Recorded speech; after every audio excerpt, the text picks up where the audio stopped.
Venu, what a year it's been. I think we're glad to see the back of 2019, economically speaking and otherwise. What have the big takeaways been, you think, for people like us who watch the economy and, what's been happening with it? See, clearly the big takeaway for 2019 is the precipitous decline in growth rate, which was not expected even when Nirmala Sitharaman presented her budget. Yeah. And it's only after that several independent research outfits started talking about GDP growth rates of 4 to 4.5%, and now they are suggesting December quarter. Some of the independent analysts again are saying could be lower than 4.5%. Yeah.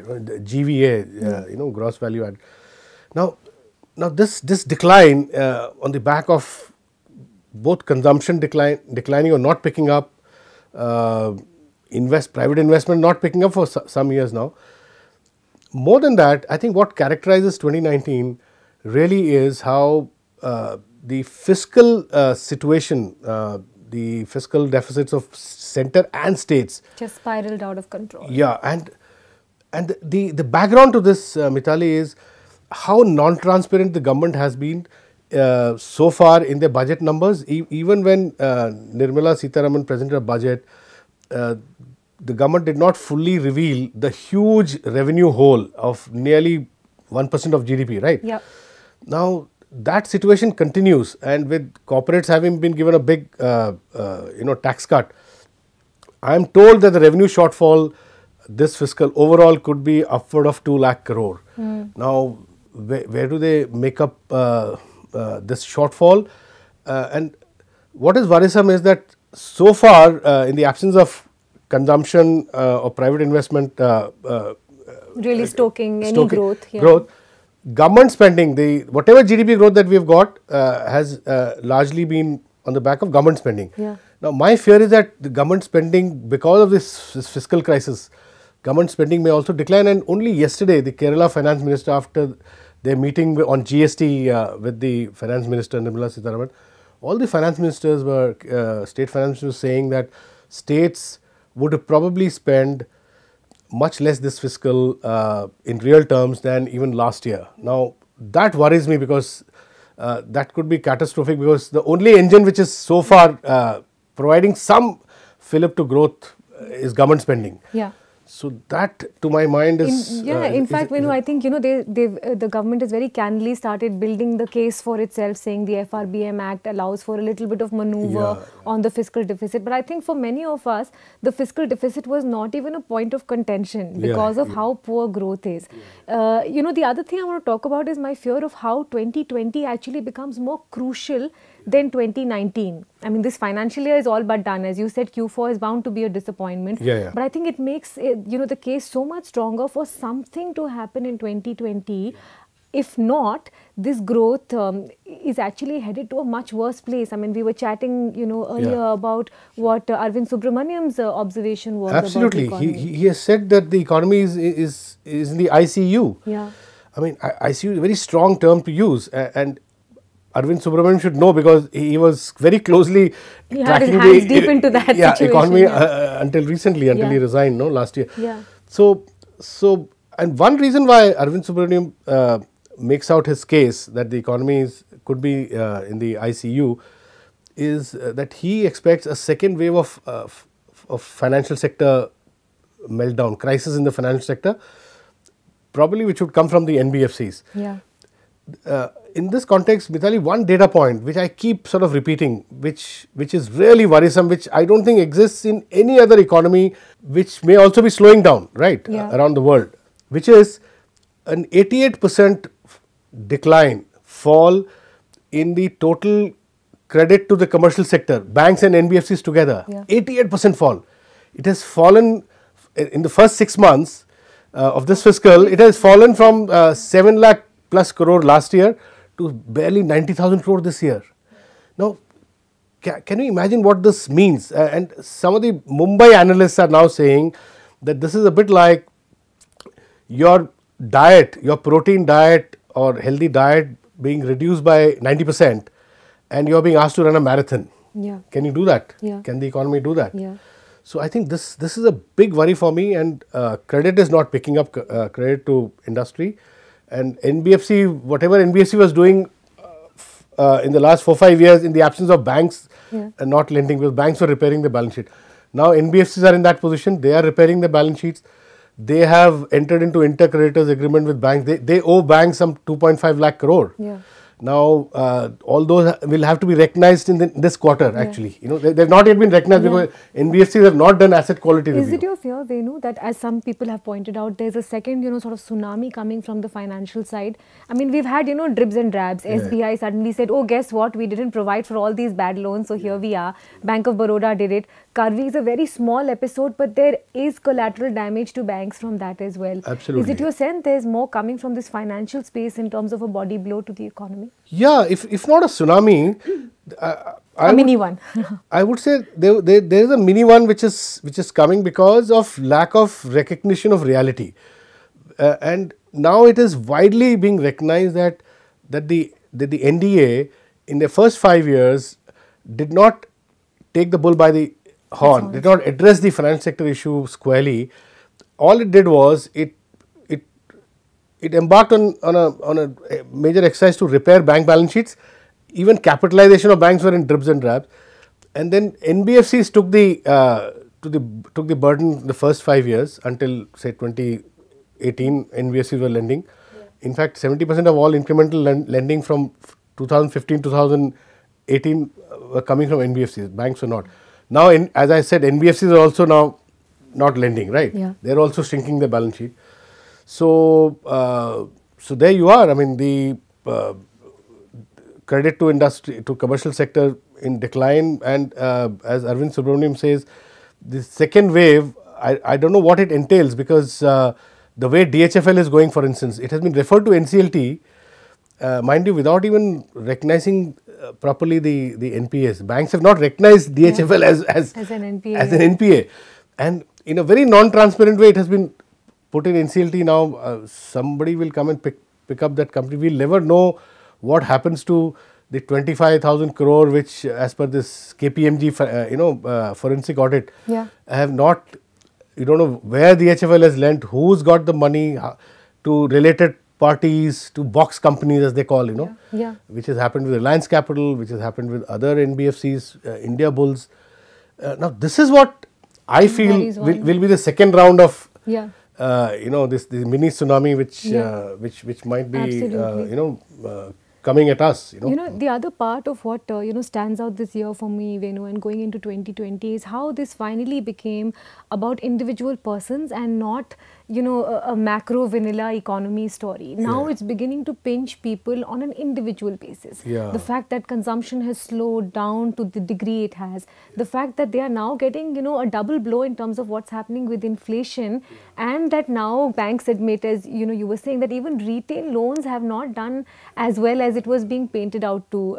Is it your sense that this is now going to pinch and hurt at a very basic human level from one to the other going into next year? It's already in the sense, like after the GST Council meeting yesterday, the first thing that Amit Mitra, West Bengal Finance Minister, said was that we are staring at stagflation. Now, this stagflation was never part of the narrative in the last 4-5 years. Now, stagflation is now a reality because food inflation has crossed 10%. Which even the Reserve Bank has finally admitted, which is why they didn't move on. So, Reserve Bank has also, therefore, has paused on its interest rate reduction exercise. Although now the governor is saying, well, maybe there's still hope to, there's scope to reduce rates.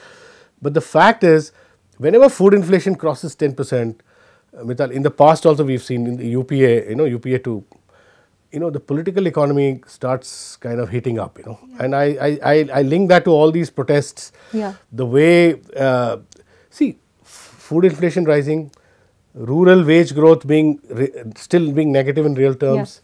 High double-digit unemployment figures. High double-digit unemployment, 45-year high unemployment, coupled with, again, finally coming out of the same point, government revenues collapsing and government, increasing user charges everywhere. And part of the students' protests, this is the political economy, was already happening because fees, hostel fees were being hiked in various higher education institutions. Now, with that, we see other issues like Citizens Amendment Act, etc. And NRC coming in. I mean, we are really we are seeing a melting pot, developing now. I don't know how 2020 will pan out. In Bombay, Mumbai, everybody is praying, fervently praying that some consumption picks up or companies do well. Yeah. But even there, today I heard on a business channel that BSE 500, even if people say markets are going up, so maybe markets are suggesting that no, 8 companies economy are on the going mend. up. The market is not BSE going up. 500 companies, 60% of those companies are down 20%. Absolutely. Even marquee companies like the Tata Group are down this year. I mean, it's basically just 5 or 6 stocks that have pulled this. So however one tries to see silver lining, it becomes difficult, So one doesn't know what budget 2020 will do. What scope does Nirmala Sitharaman have to? I was just going to get to that, Venu, because unfortunately it's almost taken all year to recover from the impact of the budget and what it presented. So many steps back and forward. So we're heading to February. Before we know it, it will be budget time. There's been some whispers about doing something with the individual tax slabs, giving some relief on that front. But beyond that, would you have any high expectations from the union budget? They can't do a lot in terms of, their fiscal fiscal room. They don't have a lot to spend. Yeah. Corporates aren't helping. So, the best case scenario, as far as I am concerned, for the budget is, all the short term numbers do not support the government. So, fiscal numbers, tax, as I am told, the Finance Ministry has made a presentation to the Finance Commission saying that they would have a shortfall of some 2 lakh crore plus. So, where will the government get money to boost expenditure, put money in the hands of the poor? The big question. The only option now with the government is really for the RBI to print money, which means for the RBI to actually buy more and more of government securities. So that's the only option. Now, if they do that, and it's coming on the back of food inflation, as I said, going beyond 10%. So, there's a lot of balancing act to be done. I personally think that the corporate tax cut has not played out the way the government thought it would. Yeah. If that money had been, put in the hands of, the rural economy, might have done something better. Yeah. Because all that the companies are doing is repairing the balance sheets, paying dividends to shareholders. Yeah. Not necessarily investing more. So, I don't know how that is going to play out. And another worry for me is that the government is now banking on privatizing some of the good PSUs, BPCL, Concor, etc.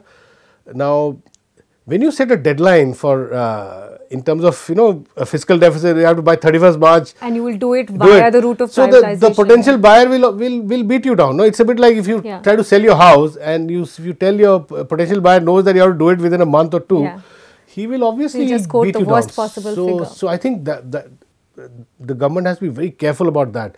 I don't think privatization process should have any such deadlines of 31st March either next year or even the year after. So, on some of my videos on social media, Venu, I'm often criticized as being a pessimist and not seeing the brighter side. So I want to be fair about this and ask you whether you see anything to look out for in 2020. Just as one example, some people and analysts have been talking about the fact that auto is making a U-turn. It's making some kind of a slow U-turn, it's going to pick up. Is there anything you see that might lift this boat off? Mitali, I feel that there's one sector which can, if the government gets it right, it has put in place they've created a 25,000 crore fund to kickstart the unfinished real estate projects. Now, real estate projects, if they do this well, and if they do it well in terms of details, because this government is very weak in details, they go from headline to headline, large brush strokes, large strokes, and then they completely mess up on details. If they get this piece right, if they kickstart construction sector, which is also employment intensive, there could be some improvement in growth, because while in many sectors we have overcapacity, right, like auto, etc. One can still argue that in the construction sector, for housing below middle to low cost housing, below 35 lakhs, there is still demand. If they can get this piece right, there could be some improvement in employment, money in the hands of workers, construction workers, because construction, the trickle down effect is quite strong of the real estate sector. It will be faster. Sector. Trickle down will be faster. So I hope they get this right. And as far as pessimism is concerned, I would quote Gramsci, who said that that pessimism of the intellect must be accompanied by optimism of the will. So we can that's the best case scenario. Absolutely. And there's one final note which I think makes the year stand out for me, or perhaps a collation of the last couple of years, which is that many people much wiser than us who've been watching the economy have made the point about how a tattered social fabric at some point begins to impact the economy as well. I mean, it's no surprise that unemployment is linked to the kind of violence and rampages that you see happening on whatever pretext. This has been said by political economists, sociologists, even Raghuram Rajan and Arvind Subramaniam in their own ways, while in government and Raghuram while in RBI, they used to say that that social dissonance or social tensions do not contribute to GDP growth. You get subpar growth if you constantly have if your social fabric is getting torn apart. And I have no hesitation saying that the divisive politics of this regime, the way things are going, is not healthy for the economy. In fact, on the contrary, I sometimes suspect that BJP wants these divisive issues one after the other I mean, that's a cynical argument, but I think there is some reality, there is some truth to it, to divert attention from the economy, because I don't know whether the Sangh Parivar, if their Hindu nationalist objectives are being met, I don't know whether they are really worried if growth slows down to the Hindutva rate of growth, which could be 3.5% or 4%. Sometimes I mean, you can argue that this is a cynical view, but the Sangh Parivar may actually take this proposition quite seriously. One can only hope, Venu, both for peace on the social front and some reprieve for the economy. Absolutely. Thank you. Very good chatting with you as always. Thank you.